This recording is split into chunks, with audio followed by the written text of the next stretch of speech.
I had made what I believe was one of the more valuable decisions of my business life.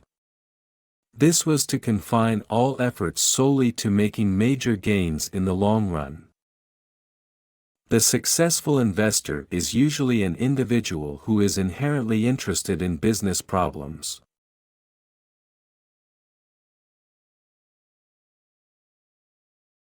Be extra careful when buying into companies and industries that are the current darlings of the financial community.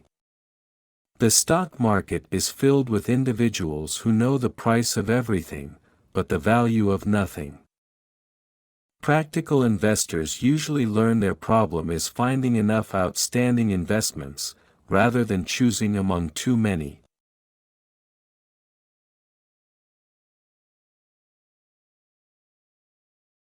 If the growth rate is so good that in another 10 years the company might well have quadrupled, is it really of such great concern whether at the moment the stock might or might not be 35% overpriced?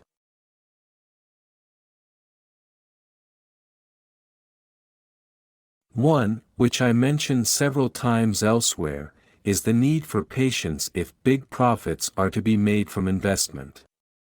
Put another way, it is often easier to tell what will happen to the price of a stock than how much time will elapse before it happen. The other is the inherently deceptive nature of the stock market. Doing what everybody else is doing at the moment, and therefore what you have an almost irresistible urge to do, is often the wrong thing to do at all.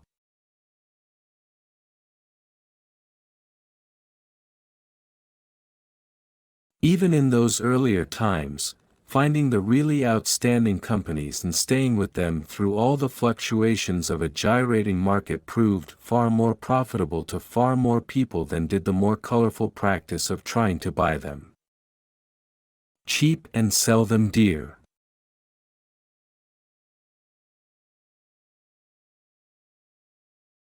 History has shown that in every age and in every field of human knowledge, many of the views which almost everyone accepted as true and never bothered to think about further, were in time proven completely wrong.